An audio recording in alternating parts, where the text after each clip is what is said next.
Hey guys, wanna know how to create an Asphalt 9 account or Asphalt Unite account?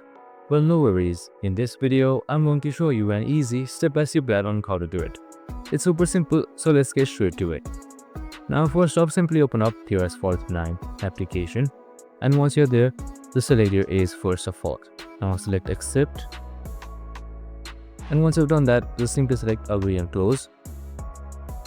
Now right here, you can see various login options. While also signing in, you can also select any one of these and create an account. So for me, let's say I want to go for Facebook. So just simply select Facebook, and after that, there should be options to create an account in Facebook. And that's it. Super simple and easy. I hope this video helped.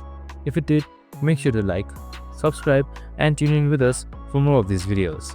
See you in the next one.